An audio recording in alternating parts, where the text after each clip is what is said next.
6 to mute yourself. So *6 if you called in. That allows us to be able to see your speaker and enable mute if it's needed. I'm Rachel Rushman. I'm the program manager at the Department of Agriculture for the producer-led Watershed Protection Grant Program. Today we're going to be going through the application for 2021 and then also through the request for proposals. So that would be the instructions for the grants. This is a pre-recorded webinar. We wanted to make sure that we communicated everything accurately. So we pre-recorded it, and then we're going to be stopping at a couple different points to see if people have questions. If you do have questions during the presentation, type it in the chat box and we'll address it during one of the breaks. Otherwise, at the end, we're going to have an open question and answer portion, and you can unmute yourself at that point to ask questions if you have any. So with that, again, like I said, this is about the 2021 application, and we also have Dana Crystal, who works on the producer-led program with me. She is in charge of the tracking program, and so she will be covering portions of this webinar as well. So with that, we'll get started.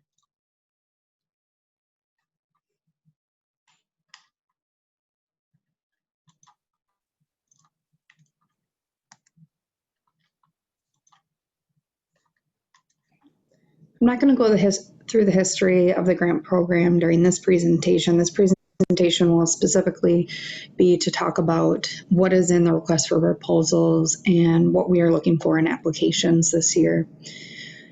The application form itself can be found on the producer-led webpage. If you Google producer-led grant program, you should be able to really easily find the DATCAP webpage. The application is located on the right-hand side of the web page, and you'll see the instructions and then the application itself. The deadline is Monday, September 21st, and we're asking for electronic submissions only, and that's nothing new. We've done that every year in Microsoft Word format only, and this is so that I can easier manipulate the content that's within the grant applications and use it in the future if we need to. Otherwise, if it's in a PDF format, especially if it's in a format, it does not work very well for us. And then you can just submit that electronic application to rachel.rushman@wisconsin.gov. Also, questions can be directed to myself. My new office phone is listed on the slide here, 608-590-7357. And then again, my email is listed there. All right, so a few important notes about this year's applications. Grants are reviewed on a competitive basis, and they always have been. However, this year our ranking criteria is set up a little bit differently. There are separate criteria for groups that are funded by DATCAP that have only been funded 2 years or less, and those are considered Category 1 grant applications. And then if you've been funded by DATCAP more than 2 years, you're considered Category 2. And the reason why we did this is because we wanted groups that were newer to be evaluated a little bit differently than groups that are more established, because it just isn't fair to compare the two side by side. So we're hoping that with that, and then also with some new evaluation criteria, with a point-based system, the grant application review process will be much more objective rather than subjective. I also want to make sure that I point out that this is a producer-led grant program, which is obvious from the title, but make sure that your grant application is showing and telling the story of the producers behind this project. We want to be able to fully understand that this project that you're submitting is led by producers, so that we know that it's truly led and driven by those producers, and that the leadership from those producers is obvious when we're reading that grant application. So those are two really important things to keep in mind when you're writing your application. So now I'm going to go through some of the basic requirements and structure to our grant program. Our maximum annual award right now is $40,000 per producer-led group or legal entity. There's a 1-to-1 match requirement. So that means if you request $20,000 in grant funds, you must match that with $20,000. You are allowed to have up to a 50% in-kind match. And I'll explain that a little bit more further in the presentation here. There's a couple new things here. So successful applicants will be required to submit an annual report using a DATCAP provided template. Before, we had it submitted once with your grant cycle. Now, after having gone through this a couple of times, it makes more sense for groups to be submitting an annual report so that it's easier for us to take that information and put it into our biannual impact report. And then also something that is brand new this year is that we're asking that if you're funded by our grant program, that you participate in our tracking project using, at a minimum, the criteria listed in our DATCAP conservation tracking sheet, basic. And so that also can be found on the right-hand side of our webpage. And if you have any questions on this tracking sheet, you can ask Dana Crystal, and her contact information is dana.christel@wis.gov, and I'll have her contact information listed at the end of the presentation, and she'll be able to help you with any questions you have on filling this out. This is so that we can take the information that you've provided, which is regarding any cost-shared acres of conservation practices, and then we can take that and use it in our tracking project and be able to estimate the nutrient reductions associated with the practices that you're putting in place. So it really lets us identify the impact of the overall grant program. Another requirement for the grant program is a signed grant contract with DATCAP. No funding commitment will be final until that contract is in place, which means no activities are reimbursable until that signed grant contract is in place. So a little bit on eligibility. Nothing is new here from the previous years, but I just wanted to run through this. So the producer-led group must include at least 5 ag producers, each of whom operate an eligible farm, meaning that they farm for a living, and you can find that exact definition within the request for proposals, and then within that same watershed. So you need to pick a watershed where those 5 producers are farming, eligible farms, and that will help you meet that requirement.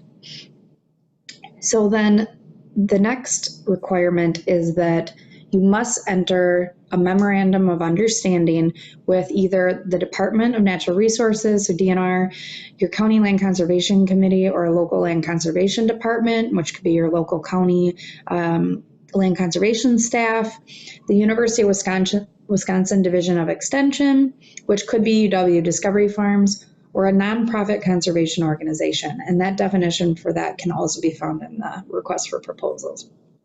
So you have to develop that memorandum of understanding that outlines your partnership with one of those entities I just listed.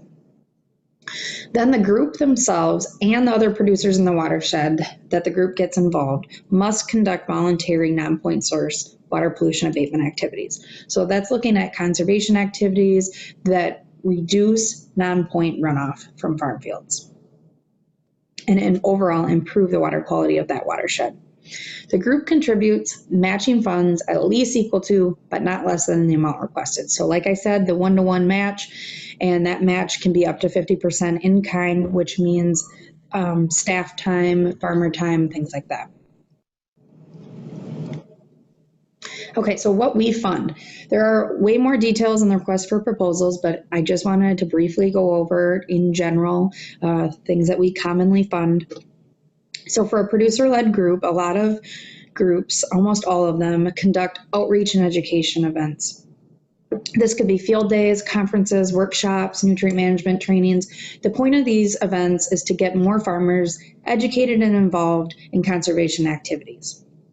So we fund what it takes to put on those events. So whether it's the food, the supplies, the time spent, that's where this grant fund comes in.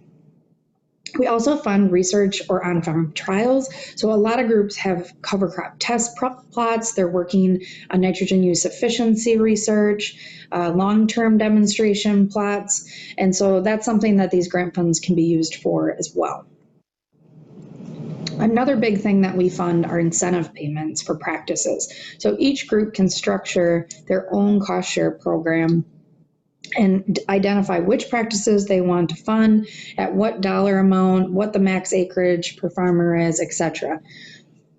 So some of the most common practices that we've funded through this program are a lot of different types of cover crops or cover crop mixes, reduced tillage, so converting to no-till or reducing tillage down to strip till, low disturbance manure applications, so there's been a lot of different types of low disturbance manure applicators, and things like buffer strips and grass waterways as well is very common. I did just want to have a quick overview of the funding over time. So if you look in 2016, we had 15 requests for funding, and we funded just under $250,000. We were given an increased dollar amount for grant awards up to $750,000 in the 2018 fiscal year. And so now in 2020, we had over $1 million in requests for our last round of funding, and we were able to give out the full $750,000 to 24 producer-led groups. We now have 31 total producer-led groups that have been funded since 2016 in the state. Okay, so a few more details on the funding. So once that grant contract is in place,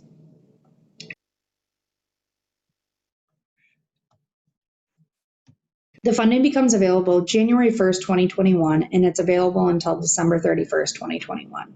There is the ability to extend those funds one fiscal year with a formal grant request, and the instructions for that are also on our webpage. The collaborating entity and memorandum of understanding requirement is what I had mentioned earlier. So you must submit that with your grant application with that entity that I listed in one of the previous slides. You can have a fiscal manager manage the funds on your behalf if your group is not a legal entity.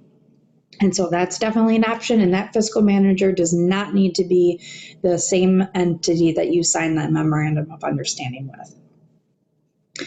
And then, as I mentioned, that matching funds piece. So the source of the match can be a variety of things. It could be other grant dollars. It could be other sponsorship dollars. It could be the additional cost that a farmer has in order to put in a practice, things like that. That would be the actual cash match. And then the in-kind match would be the time that is spent on doing those things. And that, again, can be up to 50% of the one-to-one match. If you have any questions on these things, there are much more details on the request for proposals, and I'm always happy to answer questions on this as well. So next I want to talk a little bit more about the ranking criteria, because this is a little bit different than the previous grant years. So as I mentioned in the beginning, Category 1 applications, which are those that are funded 2 years or less by DATCAP, are weighted much more heavily on the development of work plans, their goals, the viability of that project, where the farmer involvement is and how it is identified in the application, the fact that we would be able to tell that it's very much led by farmers, and then also the plans for communication. So the reason why we split these two categories up is because newer groups have different priorities and different things that they're working on than more established projects. And we wanted to make sure that the newer groups were evaluated fairly compared to a more established group. A newer group is, of course, going to be looking at how they can set up their work plan and what goals they have for that watershed, getting more farmers involved, how they're going to get more farmers involved, what partners they already have involved. Those are the things that they're really going to be focusing on in the beginning. It might be less so about actual practice implementation. Maybe it's getting baseline information in place, some baseline monitoring, farm walkovers and assessments to really gauge what the major issues are. So those are the kind of things that we're looking at there. The Category 2 applications, because of their experience and their time funded by DATCAP, are weighted much more heavily on how much farmer involvement and how much increased farmer participation has happened since the beginning of their funding with DATCAP, what the farmer leadership looks like, how much conservation adoption has happened. So we're looking at what changes from their initial applications have occurred. So how much more acres of practices have been adopted? Are you diversifying your cost share program and adding new practices? We want to see more innovation and more growth within these groups. We're also looking at the communication and outreach efforts to increase participation, and then ultimately that tracking and reporting progress. So not only participating in the tracking effort of DATCAP, but tracking your own progress and reporting that so that you can really tell the story and the success of your producer-led group.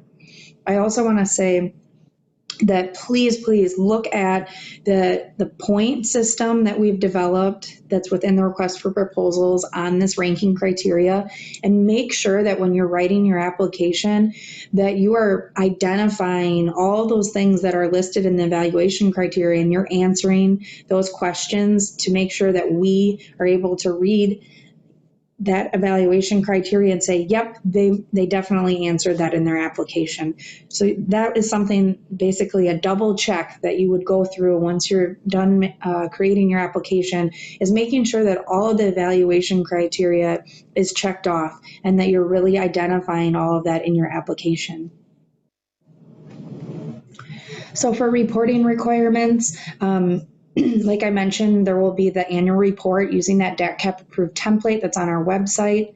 And then also another component of reporting is actually at our information sharing workshop that we hold each year. And that's reporting out progress from your group to all of the other groups that are funded by DATCAP. It's a great opportunity to network, to share ideas and lessons learned from all the groups across the state. So that's a requirement as part of this program.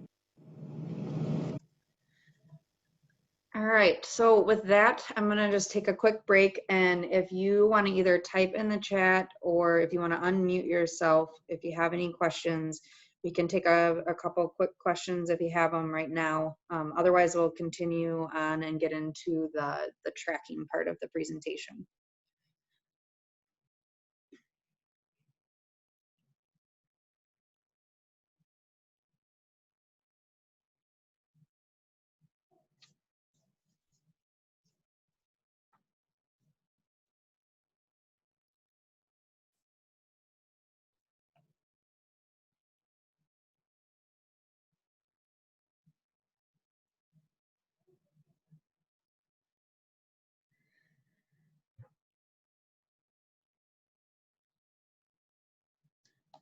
All right, so with that, I'm gonna keep going into the tracking. Rachel? Yep. There was a question from Lauren. Oh, okay. Can you read it? I can't see the chat without having this thing continue. Sorry. Yep, she asked, can you reiterate what an example would be of how you would know it is farmers helping write the application? Yeah, so there are a couple of portions, and actually the very end of the presentation, I'll go over this more, but there's a couple of sections in the grant application where you have to talk about the farmer involvement.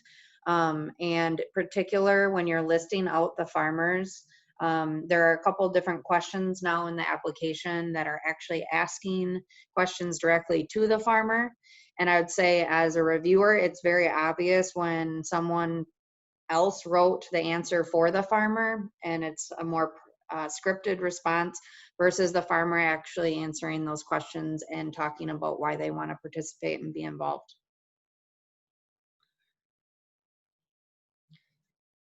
All right, so then we'll continue to the tracking. So then we have the conservation tracking project requirements. I'm going to actually let Dana Crystal go over this because she is the lead on this project. And as I mentioned, this is a requirement as part of this grant, but I will have her go through the basic tracking sheet so you can see what kind of information that we're requiring. So now I'll cover the spreadsheet that we're asking groups to fill out to track their cost share incentive programs. This is the basic sheet that we're requiring all funded groups to provide back to DATCAP when they submit their final reporting materials. The information that is provided in these spreadsheets will allow us to better evaluate the water quality benefits that are provided by the different practices that are paid for by groups. And this is really integral to maintaining and building support for the producer-led program. So I'll just move through this sheet from left to right through the columns. There's a place for the date here in column A. There's a place for farm or landowner name. I'll just note there that if you don't feel comfortable sharing that information in the sheet when you send it back to DATCAP, just delete that column out. We don't necessarily need that information. That's more so for you to keep track of the entities that you are cost sharing, but do feel free to delete that out. Column C is just for the operation type, so grain, dairy, beef, vegetable, or if it's something else. Column D is for you to put in what the current rotation is for that farm that you're cost sharing, fully well acknowledging that that rotation might vary a little bit depending on the fields that you're looking at, but just sort of a best representation of the crop rotation that that farm uses. Column E is the actual practice that is cost shared. F is for a little bit more of the practice detail, and then G, we're trying to capture what the management shift has been. So we'll just go through an example here. So if the top row here, go pack, go farm, you're cost sharing cover crops, and the practice detail would be, well, what crop is that cover crop being planted after? So in this particular instance, it's cover crop after soybeans, where previously this particular landowner wasn't planting cover crops at all. And maybe that's on his whole farm, or maybe that's just on this particular field. We're kind of leaving that up to the entities that are filling this out to determine. Let's go to cowboy acres here.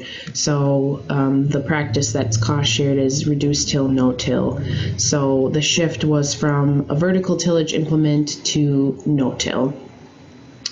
And then, for example, we'll go through the soil health family farms too. So this was a cover crop cost share also. In interseeding, previously there was no cover crop after the corn crop. This is a corn soybean rotation, but the switch here was interseeding a multi-species cover crop into the corn grain crop.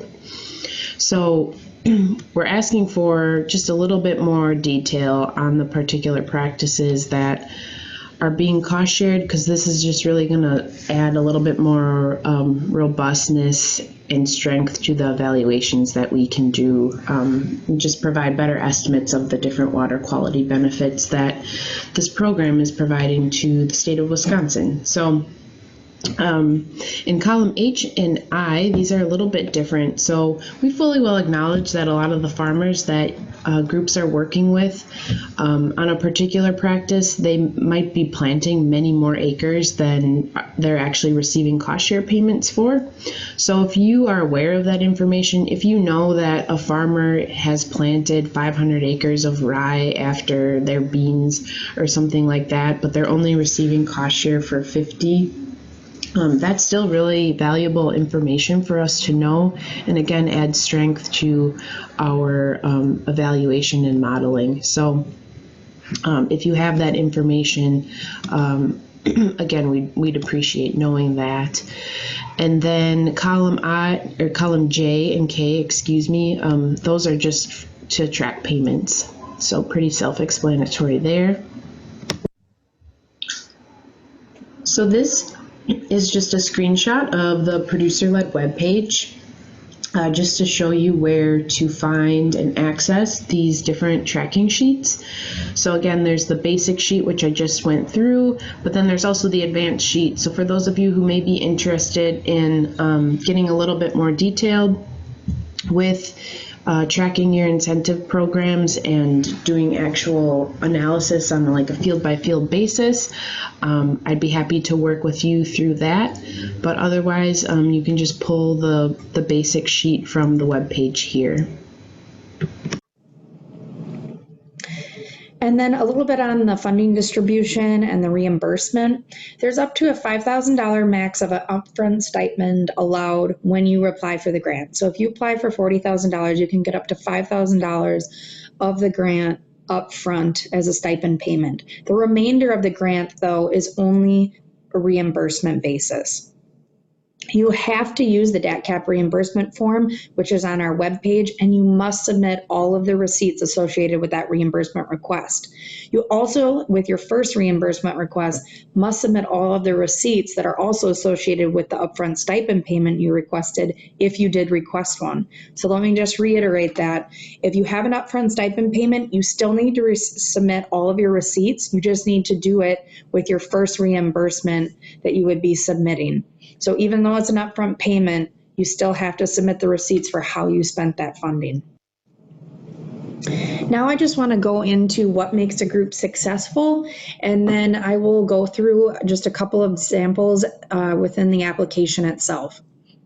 So in our past experience with this program, what makes really successful groups is very strong farmer leadership. You really have to have at least a couple of farmers that are willing to spend a lot of time to make this effort successful, and also that are really willing to help coach other farmers and get other farmers involved in these efforts. That's where we've seen the most increased participation by farmers. Also, diverse partnerships. Having a wide range of partnerships is a great way to have more success because you're getting more resources involved with your project by getting more partnerships, and you can get much more done together than alone.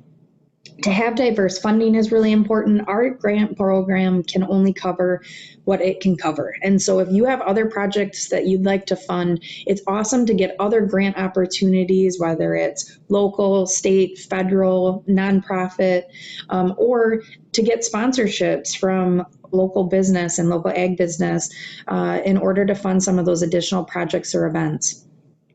It's very important to have an outreach component to your project. You have to be able to share what you're doing, to share the success of the group, and get other people involved.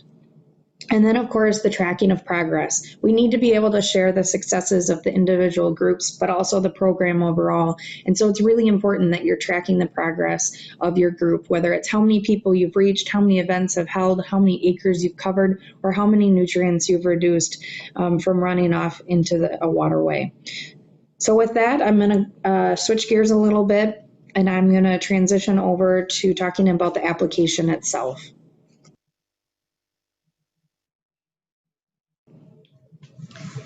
All right, so we're going to look at the example ranking criteria that's listed in the request for proposals, and then add some of the questions that apply directly to this ranking criteria. So the first one I want to look at is farmer leadership and commitment by farmers is evident. This is something that's really important to identify in your application.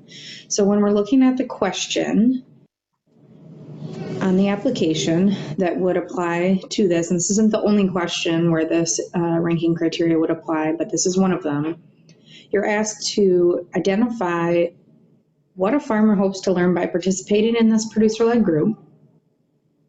And if they've already been part of the group, how has their management changed since participating in the project? So this is something where this is a great opportunity to have the farmer answer this themselves and say why they really want to be participating in this group. And it really allows the evaluators of the grants to be able to tell if this project is truly led by producers and why we should fund this project. Another example ranking criteria that we look at is that your project outlines a plan to increase farmer participation in conservation efforts.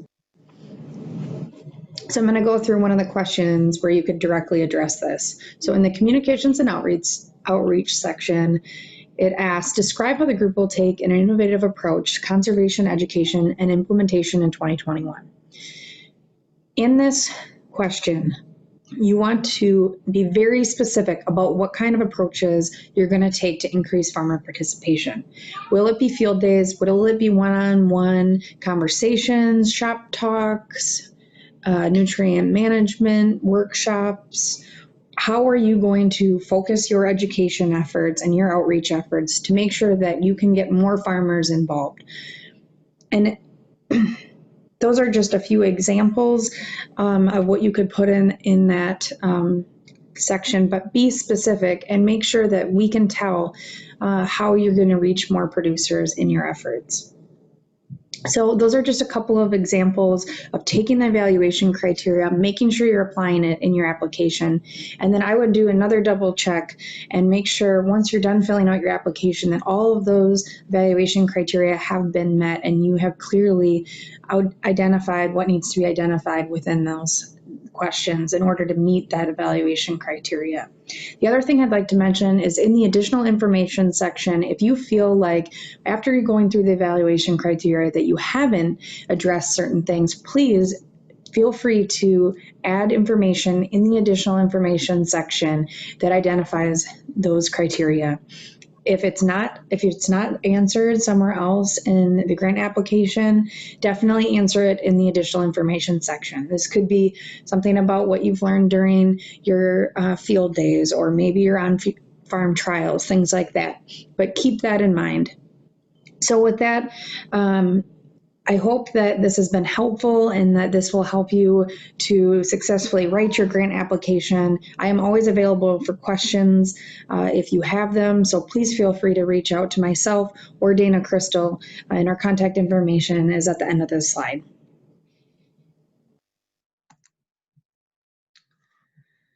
All right, so that is the end of the pre-recorded presentation. So at this time, if anyone does have questions, feel free to unmute yourself and ask them, or you can ask them also through the chat screen.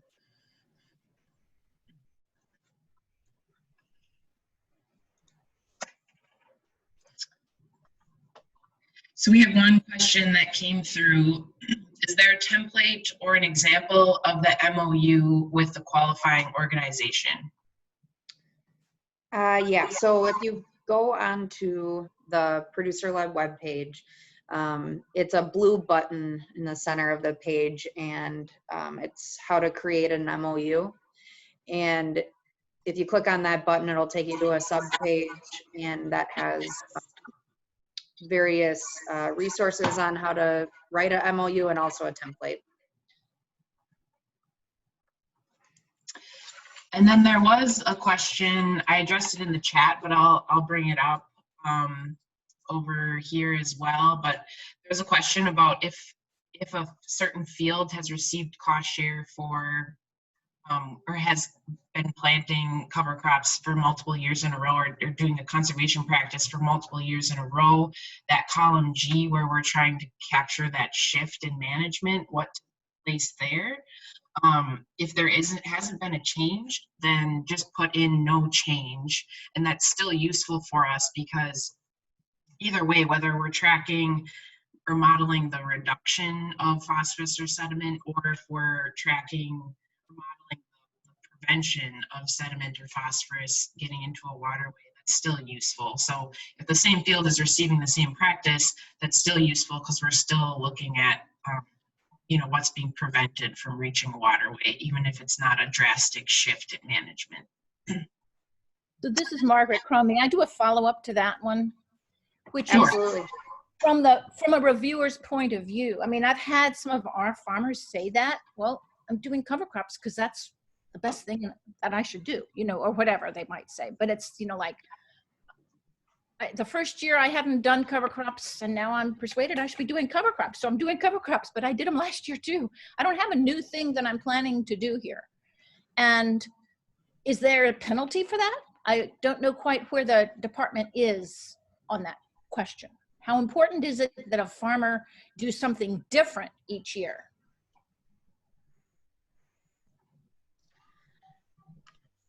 Did you want to address that, Rachel?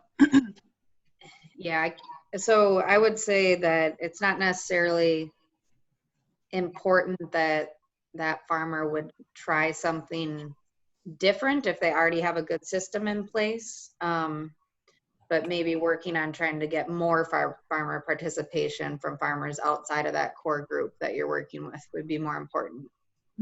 Thank you. Yep. I have a question here too regarding, well, this one's quick, so I'll answer this one first. Yes, we'll be sharing a link to the recording and we'll put it up on the Producer Lab webpage, and I'll email it out. Another question regarding match. So where 50% of the match is ours, and this year with having to cancel events for the social distancing, are we still expected to meet this? That I can't give you a 100% answer on that because that's higher than my pay grade for that question. But I will look into it, and I would say that if you can meet the match in other ways, obviously that would be the easiest fix for that. But I would say if you were planning on meeting it with staff hours, but then you also aren't having a field day, you know, it would make the most sense to probably just extend your funds into the next fiscal year, rather than worrying about the match if you haven't even had the field day, if that makes sense.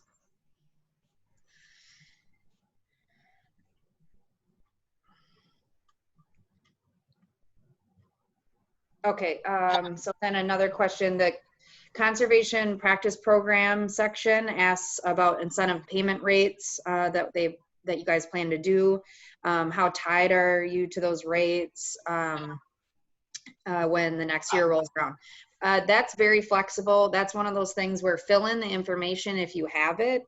We obviously understand that some of you won't have had the specific dollar amounts or acreage or anything like that figured out when you're applying, because a lot of people figure out their cost share program later in the summer, early fall.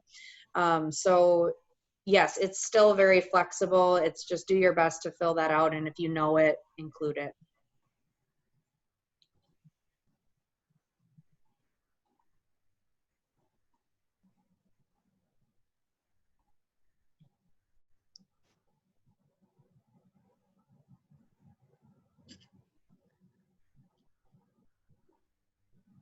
All right, are there any other questions?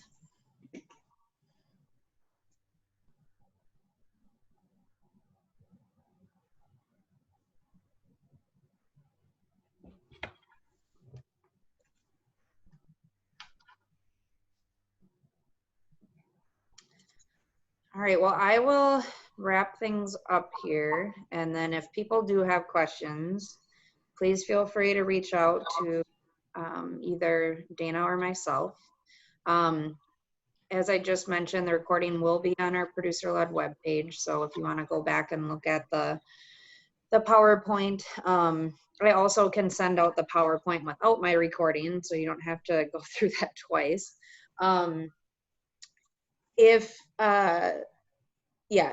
would say right now the easiest way to send questions is via email. I am available via phone, but just with working remotely and everything, it is just easier if you send questions via email. So with that, Dana, do you have anything you'd like to add before we close out? We'll just address one more question came in from Tanya. And this is, will we be judged on how many tracking items we select? The more the better, or just be realistic? I would say definitely just be realistic. Yeah, just be realistic. Well, yeah, if there are no other questions, the only other thing I would just mention is just like program events coming up. Take a look at the producer-led calendar. There are quite a few field days and virtual events that we posted on there last week. And then also the next upcoming producer-led webinar is going to be September 8th. That's the Tuesday at noon, and we'll be going live from the field again with a farmer in the central part of the state. So. Awesome, yes. If there aren't any more questions, we'll just close this out. Thanks, everyone, and hope you have a good rest of the day. Thank you. Thanks.